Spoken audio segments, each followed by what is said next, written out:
Assalamualaikum, salam Malaysia Madani. Bersama saya Lydia Isrina Abdul Ilyas dalam Berita Pagi Sarawak, edisi Ahad 12 November. Kita mulakan dengan perkembangan ini.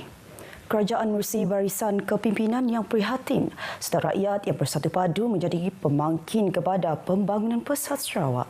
Premier Datuk Patinggi Tan Sri Abang Johaitun Openg berkata, faktor berkenaan telah membolehkan pemimpin negeri ini untuk lebih fokus kepada memacu pembangunan keseluruhan bumi Kenyalang. Kejayaan dalam membangunkan Sarawak telah membuahkan hasil yang membanggakan seperti penubuhan Bank Pembangunan Sarawak di BOS, Syarikat Minyak dan Gas Petroleum Sarawak Berhad Petros dan stesen televisyen TVS yang dimiliki sepenuhnya oleh Sarawak selain bakal memiliki syarikat penerbangan sendiri tidak lama lagi.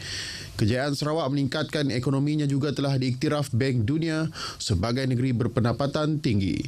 Sarawak juga diiktiraf atas usaha dan pendekatannya dalam mengutamakan kemampanan alam sekitar dan tenaga hijau dalam pembangunan. Datuk Petinggi Tan Sri Abang Johari berkata demikian pada majlis penyerahan dekoder MyTV di Gedung Simunjan. Sebanyak 300 dekoder diagihkan kepada penerima e-kasih pada program tersebut. Pihak sekolah khususnya para guru digesa agar membantu serta memberi lebih perhatian terhadap murid yang mempunyai kesulitan dan masalah dalam pembelajaran. Menurut Timbalan Premier Dato' Ahmad Douglas Uga Embas, beliau dimaklumkan terdapat beberapa kes berkaitan murid yang masih tidak pandai membaca, menulis serta mengira walaupun setelah menamatkan persekolahan darjah 6. Beliau menegaskan bahawa perkara itu perlu diambil serius dan diatasi agar golongan tersebut tidak tercicir dalam sistem pendidikan yang juga bagi mengelak mereka berdepan menghadapi pelbagai kesukaran dalam kehidupan selepas alam persekolahan. Dalam pada itu, beliau juga berharap para guru dapat memupuk nilai positif dalam kalangan pelajar agar tidak mudah terjebak dengan aktiviti tidak sihat seperti penyalahgunaan dadah dan pengambilan minuman keras.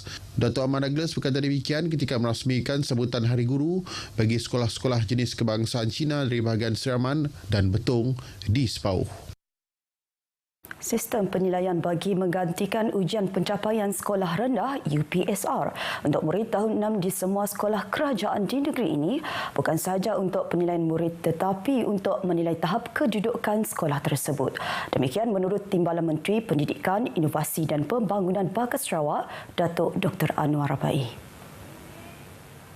Masalahnya daripada 100 sebuah sekolah, 25 kohort yang terbawah, 1/4 kohort terbawah harus diberi perhatian. Apa sebab mereka tidak dapat kecemerlangan seperti sekolah-sekolah lain? Mungkin kekurangan guru, kekurangan dari segi infrastruktur, ataupun ibu bapa di kawasan tersebut tidak memberi penekanan kepada pendidikan, ataupun pelajar mempunyai masalah lain.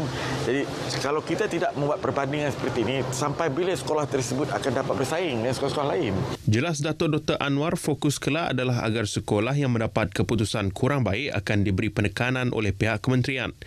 Sarawak melihat perkara tersebut sebagai sesuatu yang penting bagi melihat sejauh mana perbezaan pencapaian atau kedudukan di antara sekolah-sekolah, terutama di luar bandar dengan bandar. Penilaian terbuka untuk semua murid juga akan lebih adil dan telus untuk kemasukan ke sekolah-sekolah berasrama penuh yang ada di Sarawak. Beliau secara peribadi juga mahu satu penilaian dibuat terhadap murid selepas darjah 3 bagi melihat penguasaan membaca dan menulis. Dato' Dr. Anwar ditemui pemberita pada perasmian pertandingan inovasi kebangsaan Smart Innovation Competition yang diadakan di Universiti Teknologi Sarawak di Sibu. Mengenai Smart Innovation Competition SIC, Datuk Dr. Anwar menyifatkan ia merupakan program yang baik untuk pelajar sekolah, lebih-lebih lagi apabila ia melibatkan pihak industri yang mengemukakan permasalahan sebenar untuk diselesaikan oleh peserta pertandingan. Jelas beliau, Jawatankuasa Penganjur menerima banyak masalah dari pihak industri untuk diselesaikan melalui lebih 140 penyertaan seluruh negara dan hanya 40 layak ke peringkat akhir. Pendekatan ini amat baik sebab dia bukan suatu bentuk research ataupun penyelidikan ataupun inovasi yang idea datang dalam kuliah, tetapi merupakan suatu problem yang datang yang perlu kita selesaikan.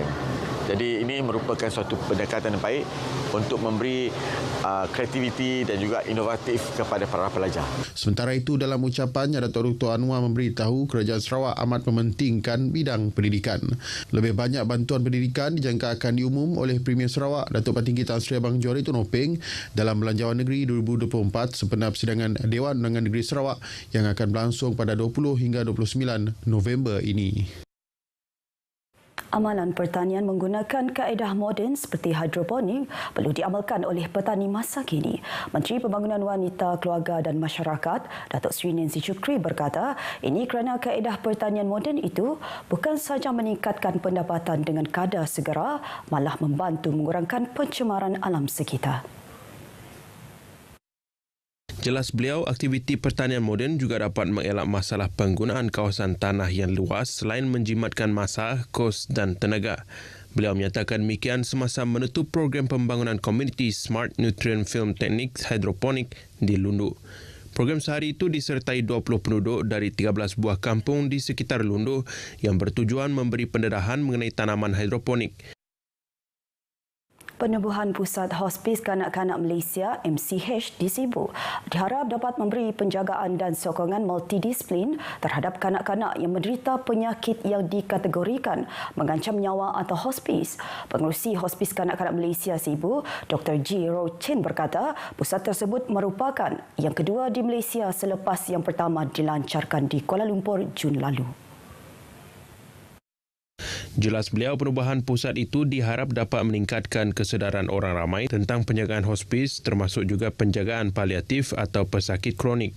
Tambah Dr. G, MCH menyediakan perkhidmatan lawatan ke rumah, komunikasi melalui telefon dan pengurusan gejala, pinjaman alatan perubatan, latihan untuk penjaga pesakit dan sukarelawan, fisioterapi, sokongan psikososial dan penjagaan sementara. So the center is a place to train the staff, to recruit and train the volunteers, and also the caregiver.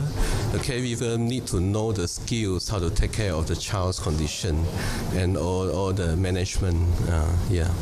And the center can be access to public. Public can come in and who want to explore whether they need this service or not. They don't understand. They can come.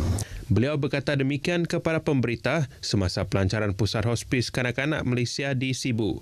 Perasmiannya disempurnakan pengerusi Majlis Perbandaran Sibu, Kaunselor Clarence Ting Ing Ho, mewakili Timbalan Premier merangkap Menteri Kesihatan Awam, Kerajaan Tempatan dan Perumahan Datuk Amar Dr. Sim Kui Hian. Seramai 29 warga asing telah ditahan di dalam operasi yang dilaksanakan oleh bahagian penguatkuasaan Jabatan Imigresen Malaysia Sarawak di sekitar kawasan Bandaraya Kuching Rabu lalu. Jabatan Imigresen Malaysia Sarawak dalam kenyataan di Facebook berkata, pemeriksaan dan serbuan telah dilakukan di 3 lokasi berbeza bermula pada pukul 10 pagi sehingga 12.30 malam. Operasi diberi nama Ops Selera dan Ops Gegar itu memfokuskan kepada lokasi premis perniagaan seperti kedai makan dan pusat refleksologi. Seramai 58 orang telah diperiksa melalui operasi tersebut. Hasil pemeriksaan, 28 warga negara Indonesia dan seorang warga negara Filipina telah ditahan. Kebanyakan warga asing yang ditahan telah melakukan kesalahan di bawah Seksyen 6-1-C Akta Imigresen 1959-63 iaitu masuk dan tinggal di negara ini tanpa mempunyai pas yang sah dan Seksyen 15-1-C Akta yang sama iaitu tinggal lebih masa. Berita pagi Sarawak berakhir di sini. Ikuti Stadium ATM selepas ini untuk perkembangan sukan tanah air dan antarabangsa. Mewakili kru penerbitan Berita Pagi Sarawak, saya Lydia Yusrina Abdul Ilyas ingin mengucapkan selamat menyambut Deepavali kepada penganut agama Hindu. Dari sungai hingga ke segara, Palestin pasti merdeka.